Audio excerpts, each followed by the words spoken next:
Et bienvenue dans l'Expert, votre émission en paris sportif où on analyse les différentes rencontres NBA. On a un gros programme aujourd'hui puisque hier il n'y avait pas de match dû aux élections US américaines. Et aujourd'hui on a à peu près une douzaine, 13 matchs à peu près. Et on va décortiquer tout ça. Bienvenue à tous, bienvenue à tous les nouveaux. N'hésitez pas à vous abonner à la chaîne YouTube si c'est pas fait. Et de lâcher un petit like, ça fait toujours plaisir, ça motive, ça soutient et ça donne envie de continuer à faire ces petites vidéos. Et avant de commencer, n'oubliez pas que vous avez une consultation gratuite sur WhatsApp. On fait le point sur votre situation dans les paris sportifs. Et via mon expérience, mes compétences, etc., je vous partage le plan le plus adapté à votre situation pour remplir vos objectifs. Vous pouvez scanner le QR code ou aller dans la description de la vidéo ou du commentaire épinglé pour me contacter directement sur WhatsApp. Bon les amis, j'espère que vous avez la forme. Et on n'oublie pas que je prends aussi en référence les codes de Pinacle Sport. Pourquoi? Parce que c'est eux qui proposent les meilleurs codes sur le marché mondial. C'est les seuls aussi qui ne limitent pas les parieurs gagnants.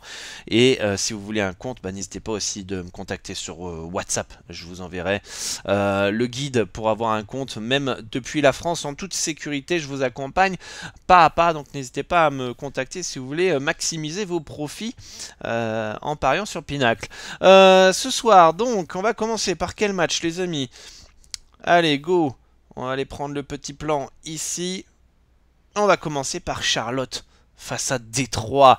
Charlotte qui part léger favori face à cette équipe de Détroit à domicile. On va faire un petit point composition d'équipe. On peut voir que Cunningham est là, Yvette, Imardawet, Tobias Harris, Jalen Duren, Lamelo Ball, ok. Il y a eu Williams, Richards, Jeffries qui sont pas là du côté des Hornets. J'ai envie de vous dire que c'est un match qui peut partir dans tous les sens, notamment avec Charlotte. On sait très bien que ça peut prendre feu à n'importe quel moment. Je pense que s'il y a value, c'est plus du côté des Hornets. Ils sont à domicile, ils sont très très très très très légers favoris. C'est vrai que sur le papier, quand on compare, elle a quand même plutôt de la gueule cette équipe de Détroit, je trouve. De la gueule, hein, façon de parler, ils sont quand même pas non plus calés pour être champion NBA, d'accord. Mais je trouve qu'elle est plus équilibrée, il y a un peu d'expérience avec Tobias Harris et Tim Hardaway, il y a du talent, etc. Et en face, c'est un peu foufou. Parfois, on a l'impression que c'est un peu un poulet qui court sans tête, là, un poulet sans tête.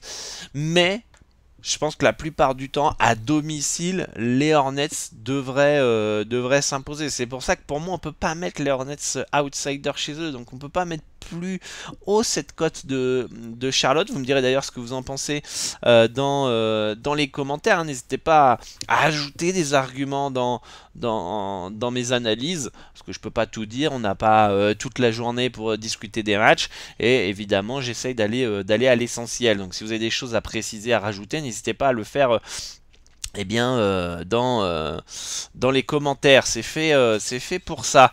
Et moi, mon algorithme me met un Charlotte -1. Donc a priori, il n'y a pas de value statistiquement dans cette rencontre. Et on a un cut à 224 pour ma part sur mon algo.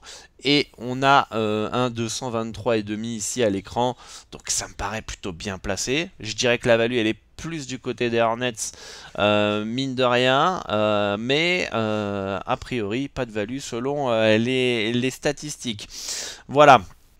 On va passer au deuxième match. C'est Indiana face à Orlando. Et Orlando, qui depuis l'absence de Banchero, c'est plus compliqué. Ils avaient fait un super début de saison porté par leur star et son absence fait mal. Il faut réorganiser un petit peu tout ça et je pense que c'est tout à fait logique qu'il soit outsider à Indiana.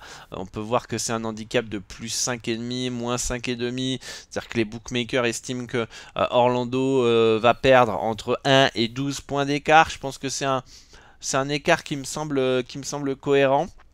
D'accord. Pour moi, il n'y a pas de value. Ça me paraît bien placé. Je verrai quand même Indiana s'imposer. Donc, si vous voulez partir sur Indiana, why not? Why not, hein. Vous savez, la value, elle peut être subjective. C'est-à-dire que pour moi, c'est pas value, mais pour vous, oui. D'accord. Donc ça c'est important à prendre conscience. Je vous invite à écouter mes podcasts, mes Dorado Show, pour mieux comprendre cet aspect de value tout cet aspect technique du pari sportif que je vous explique des fois dans certaines émissions. D'accord. Donc allez écouter mes podcasts si vous voulez passer au niveau supérieur dans les paris sportifs. Au niveau du cut, on sait qu'Indiana, ça joue l'attaque. Orlando, avec en plus l'absence de Banchero, on sait que c'est plutôt défensif. On a un cut à 226, ça me paraît plutôt bien placé. Euh, Atlanta face à New York, les Knicks qui partent logiquement favoris ce soir à Atlanta. On a un handicap de -7, d'accord. Je le trouve un peu haut. Je le trouve un peu haut quand même, mine de rien. On a Jalen Brunson, Bridges, Josh Hart, ok, tout le monde est là du côté grosso modo de New York. On a toujours Bogdanovic qui est pas là, on a peut-être DeAndre Hunter qui revient. On sait qu'Atlanta, c'est une équipe qui est capable de se faire taper, comme créer de la surprise, etc. Et je pense que Atlanta a toutes les armes en fait pour rester dans cet handicap à domicile de +7. Voilà. Je pense que ce +7 et demi, ils ont les armes pour y rester. Il y a le talent, etc. Capella qui peut défendre sur Karl Anthony Towns. En fait, ça sera de voir est-ce que Atlanta a la profondeur pour réussir à tenir face à New York. Parce que premier abord, le 5 majeur peut résister, mais euh, est-ce que en fait, une fois que le banc va commencer à rentrer, si Trae Young est pas bon, etc., est-ce que justement ils peuvent rester dans l'handicap? Là, c'est plus compliqué, mais ça après c'est à nous de juger les probabilités de savoir est-ce que s'il y a tel scénario c'est tant de probabilité, tel scénario tant de probabilité. Là les bookmakers ils estiment que New York va gagner entre 1 et 15 points d'écart. Je pense que c'est soit c'est bien placé, il n'y a pas de value, soit c'est un poil exagéré et il y a légère value sur Atlanta. Je pense pas que New York va gagner entre 5 et 20 points d'écart et que ça mériterait un -9, -10, -12 en faveur des Knicks. Là, je pense que la value Atlanta serait claire et nette. Je pense que là, c'est soit c'est bien placé, soit la value elle est sur Atlanta +7 et demi. D'un point de vue cut, on a un 226 que je trouve un peu bas. Over 226 à 934 qui peut être intéressant, tout dépendant du rythme que vont imposer les deux équipes. On sait qu'Atlanta c'est pas défensif, donc déjà point de vue offensif c'est pas mal pour le over Atlanta. New York, il y a du talent en attaque, hein, Karl Anthony Towns, Jalen Brunson, Bridges, etc. Par contre, c'est un coach qui est défensif et qui demande à ses joueurs de défendre. Le talent, il est là pour un over. La philosophie de New York est là pour, finalement, je dirais plus un no-bet, d'accord, plus un no-bet qu'un under. Donc je partirais quand même plus sur un over dans cette rencontre. Boston qui reçoit les Warriors, ça c'est un petit choc dans cette soirée NBA avec des Celtics qui partent logiquement favoris. On a un âge de -6, je mets un même un peu plus. On a un -6,5, je mets un -6,8 personnellement. Donc pour moi, il n'y a pas de value. On a un cut à 230,5, je mets un cut à 231. Pour moi, ça me paraît très bien placé cette rencontre. Je pense que Boston part logiquement favori face à des Warriors en reconstruction qui ont retrouvé Stephen Curry pour ce match-là. On a Jalen Brown et Porzingis qui ne sont pas là pour Boston. Donc ça fait des absences, on va dire, de taille, mais ça va. Boston a la profondeur quand même pour jouer sans eux. Et je pense que ça devrait s'imposer. Je pense que les Warriors peuvent parfois être dépendants de Stephen Curry. Et les Celtics, c'est un trop fort collectivement pour, je pense, voir cette équipe des Six s'incliner. Il faudrait un énorme match de Stephen Curry, quoi. Il faudrait un énorme match de Stephen Curry. Donc voilà, point de vue handicap me paraît plutôt bien placé, mais je verrais quand même les Celtics s'imposer. Houston face à San Antonio. Houston qui part logiquement favori, -6,5 en cut. Je mets un -7 personnellement. Les Spurs c'est coup-ci coup-ça quand même. Franchement, en plus Popovic est pas là. Il a des problèmes de santé malheureusement. J'espère que ça va aller mieux, mais en tout cas, ça peut sentir la retraite pour le légendaire coach de San Antonio si sa santé ne s'améliore pas. Et donc c'est l'assistant qui coach à présent. Donc la philosophie va rester la même du côté des Spurs, mais je trouve quand même cette équipe de San Antonio trop irrégulière. En plus, ils ont perdu Sochan pour blessure. Je sais pas. Je trouve cette équipe de San Antonio qui n'arrive pas à exploiter encore son plein potentiel, qui est trop un match oui, un match non. Le match contre les Clippers, c'est, je trouve, symptomatique en fait de ce que je pense de cette équipe de San Antonio. Du talent, mais trop tendre. Et je sais même pas comment ils ont fait pour perdre ce match-là après avoir commencé le match avec un 40-12. 40-12 pour les Spurs, t'arrives à perdre le match. Pas normal. C'est pas normal.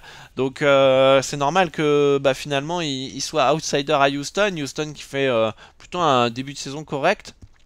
Avec 4 victoires, 3 défaites. On a Dillon Brooks qui est incertain ce soir, mais cette équipe de Houston part logiquement favori. On a un cut qui pour moi me semble bas. 200... Combien 214 points. 214 points, il me semble bas, mais il est bas à cause des Spurs. Les Spurs, offensivement, c'est hyper irrégulier. Ils sont capables de faire des bons scores comme des petits scores. Je crois que c'est une des équipes qui score. Je crois que ça doit être la pire attaque de NBA, San Antonio. Et je pense qu'ils peuvent largement faire mieux. L'année dernière, avec une équipe similaire, ils scoraient beaucoup plus. Donc je pense que San Antonio est quand même pas en confiance offensivement ou a pas encore trouvé son rythme offensif, etc. Et je pense que le jour où ils vont trouver ce rythme offensif, le marché, soit il va s'adapter hyper rapidement sur les cuts de San Antonio, soit il va mettre un peu de temps, et on va avoir potentiellement de la value sur les Spurs en over. Donc pour moi, si j'ai raison, ils sont en sous-régime et ils vont y aller crescendo, ils vont marquer de plus en plus de points, on va avoir à un moment donné, on va avoir de la value sur les overs de San Antonio et bah, on va encaisser tout simplement. Donc pour ma part, plus un over dans ce match-là entre San Antonio et Houston. Les Grizzlies de Memphis qui reçoivent les Lakers de Los Angeles. Et Memphis qui part pour moi logiquement favori dans cette rencontre à domicile.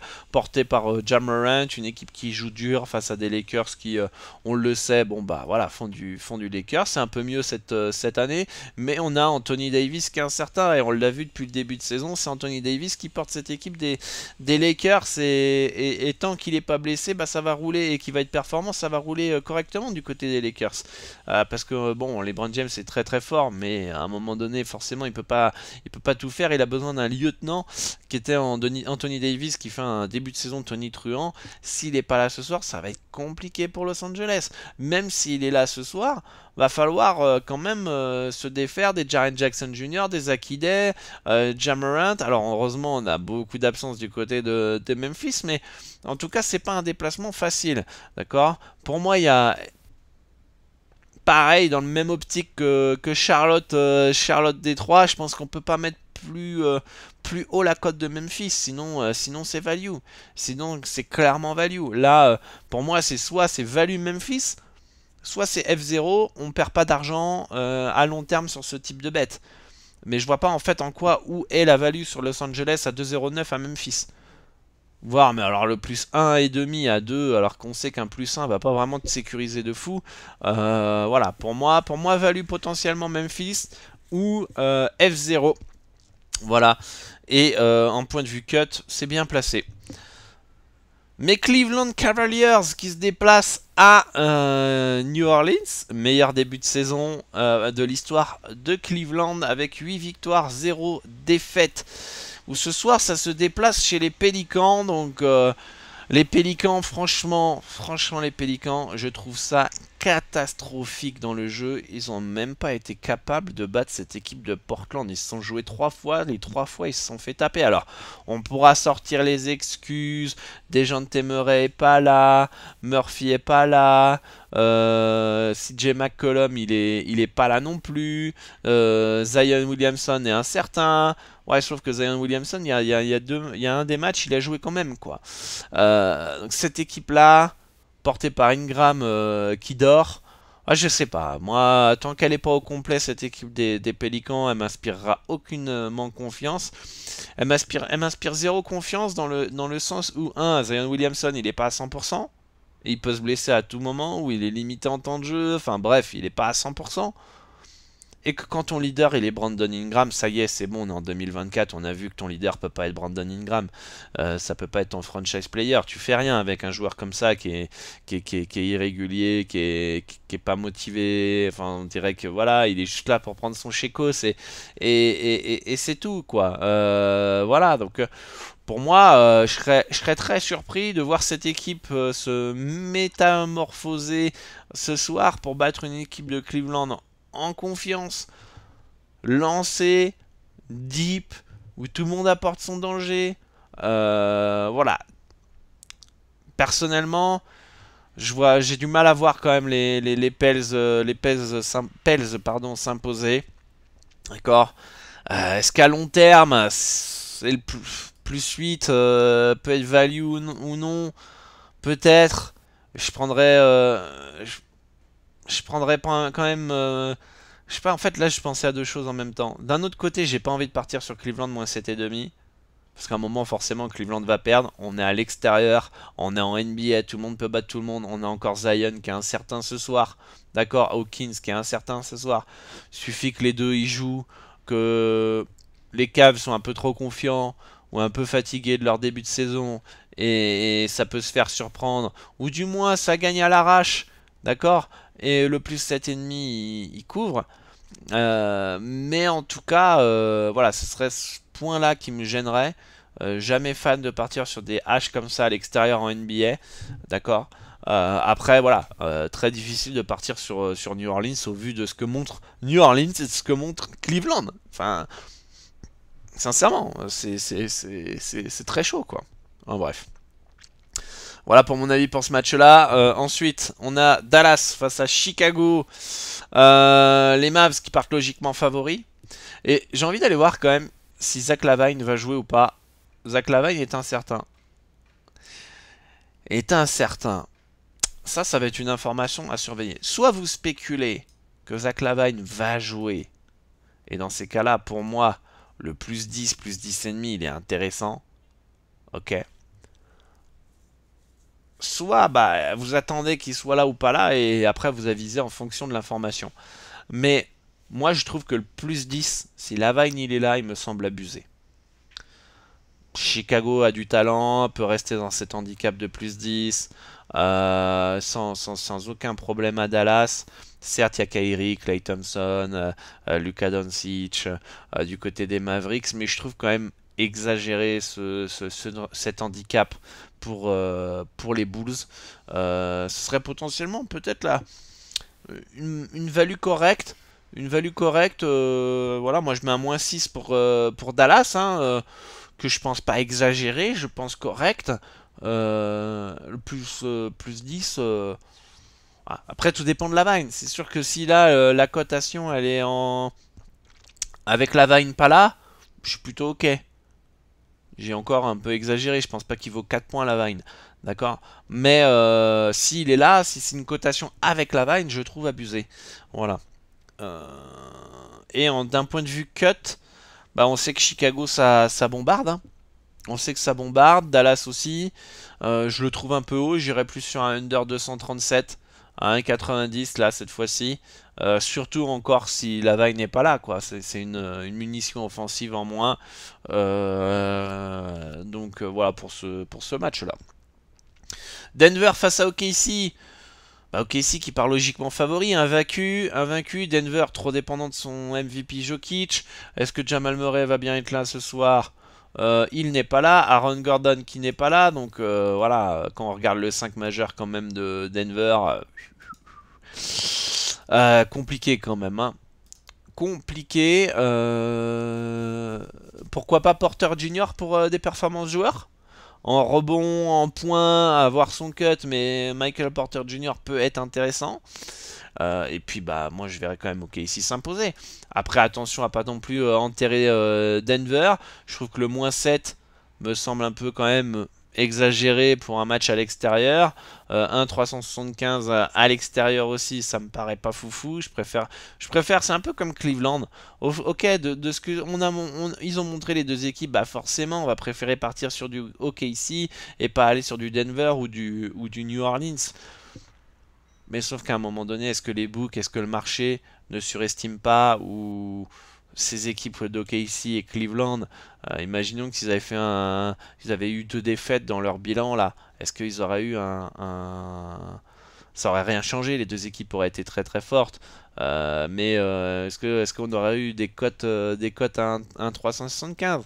Je suis pas convaincu. Je pense qu'on aurait eu un -5 ici, 2 points en moins. 2 points en moins sans aucun souci. Donc moi personnellement je toucherai pas cette rencontre. Même si OKC bah, devrait s'imposer évidemment dans ce match-là. Passons au match suivant les gars. Allez, voilà. C'est Miami face à Phoenix. Miami qui se déplace chez les Suns dans l'Arizona. Et bah les Suns qui partent logiquement favoris avec un petit -5,5 à domicile face à cette équipe du Heat. Où personnellement, moi je mets un -4 pour Phoenix. Hein. Les books, moi, on estime que Phoenix, la plupart du temps, ils vont gagner entre 1 et 10 points d'écart. Voilà. Pour moi, ça me paraît très bien placé. On fait 1000 fois le match. La majorité du temps, Phoenix va gagner entre 1 et 10 points d'écart. Oui, parfois Miami va gagner. Oui, parfois Phoenix va mettre plus de 10 points. Mais dans l'ensemble, je vois pas en fait vraiment où on peut avoir de la value sur Miami ou Phoenix. Ça me paraît super bien placé. Deux équipes en plus au style un peu différent. On a Miami qui est plus dans la défense, construction de jeu face à des Suns qui sont plus dans l'individualité, dans l'attaque. Voilà. Et pour moi, bien placé d'un point de vue handicap, d'un point de vue cut, je mets un 220,5, c'est un 221,5. Pareil, bien placé, pareil, rien à faire dans ce match-là. Les Clippers face aux Sixers, les Clippers qui partent légèrement favoris à domicile face à Philly. J'ai un -3,5 en faveur de Los Angeles. Donc on est plutôt dans les clous. Est-ce que dans la même réflexion que Memphis, même réflexion que Charlotte, est-ce qu'on pourrait mettre plus haut cette cote des Clippers? Telle est la question. Est-ce que ça voudrait dire qu'on pourrait inverser les cotes? C'est-à-dire que les Clippers seraient à 2,04 et les Sixers à 1,869. Je pense que là, ouais. Là, on pourrait inverser. Contrairement aux autres équipes. J'ai du mal à lire ces deux équipes. Je pense que c'est peut-être deux franchises les plus compliquées à lire du début de saison, puisque bah, les Sixers jouent sans Joel Embiid, ont joué sans Paul George. Ok. Les Clippers jouent sans Kawhi Leonard, ont perdu Paul George cet été. C'est quoi le niveau potentiel de ces deux équipes avec les rosters actuels là? Qui est vraiment meilleur? Philly, les Clippers, avec le roster qu'on va avoir ce soir. Personnellement, c'est kiff kiff bourricot. Je pourrais pas dire à la fin de saison, avec ce roster, Philly aura des meilleurs résultats que les Clippers. Et ce qui fait que moi, je serais vous, je ne toucherai absolument pas ce match-là. À moins que vous ayez une lecture particulière sur les équipes. Mais il y a trop de changements, il y a trop de bouleversements, il y a trop de joueurs pas là. Qu'est-ce qui va se passer avec Kawhi Leonard par exemple? Aux Clippers, il va prendre sa retraite, il va pouvoir rejouer. Joel Embiid, on sent qu'il est quand même frustré, il s'est pris la tête avec un journaliste, il a 3 matchs de suspension. C'est quoi le mood quoi? C'est quoi, on va où en fait dans ces deux équipes quoi? On va dire c'est quoi les projets? Alors, on a plus de clarté sur les Sixers quand ils seront au complet. Par contre, les Clippers, on va où en fait? Et pourtant, le début de saison, il est plutôt encourageant. Mais on est qu'en début de saison. Il y a 82 matchs en NBA. Donc moi, personnellement, ce match-là, je ne le touche absolument pas. Le cut pourrait sembler bas, même d'ailleurs, 216,5 points. Ouais. trop d'inconnus offensifs. Trop d'inconnus dans ces deux équipes. Donc personnellement, no bet, moi, pour ma part. D'ailleurs, dites-moi ce que vous en pensez, hein, les Nostradamus là de NBA. Dites-moi ce que vous en pensez des Clippers et des Sixers dans les commentaires. Voilà. Et enfin, le dernier match, c'est Sacramento face aux Raptors et les Kings qui partent logiquement favoris. Logiquement favori, à domicile face aux Raptors. Les Kings s'étaient inclinés à Toronto après prolongation lors de la retraite du maillot de Vince Carter il y a quelques jours. Donc peut-être un petit esprit revanchard du côté des Kings. Les Kings pour moi qui sont plus forts, il faut pas déconner. Quand tu as De'Aaron Fox, DeMar DeRozan, Sabonis, etc. Pour moi t'es bien meilleur. On a Quickley qui est très incertain, Scotty Barnes qui est forfait. Voilà, ça va être porté par du RJ Barrett comme d'hab. Même si les Raptors ont pu gagner contre les Kings, moi je pense que ce soir Sacramento va gagner. J'ai un handicap de moins 9,5. Les books mettent un H de moins 11. Il n'y a rien à faire en sec, hein, cote inférieure à 1,20. 1,158 ça me paraît trop bas. D'accord. Et puis le cut me paraît bien placé. Donc pour moi, il n'y a pas de value dans cette rencontre. Voilà. Donc personnellement, si on doit faire un petit résumé à la fin, j'ai envie de vous dire, surveillez l'absence ou non de Zach LaVine pour potentiellement un Chicago plus 10 qui pourrait être intéressant. Et je vais vous partager quelques informations de Las Vegas. Vous savez, j'ai un peu les informations sur le marché de Las Vegas et il y avait plusieurs choses qui sont intéressantes quand j'ai regardé un petit peu le point sur le marché. Actuellement, vous savez que je vous ai dit, difficile de mettre d'inverser les cotes entre Charlotte et Détroit, difficile de mettre comment dire Memphis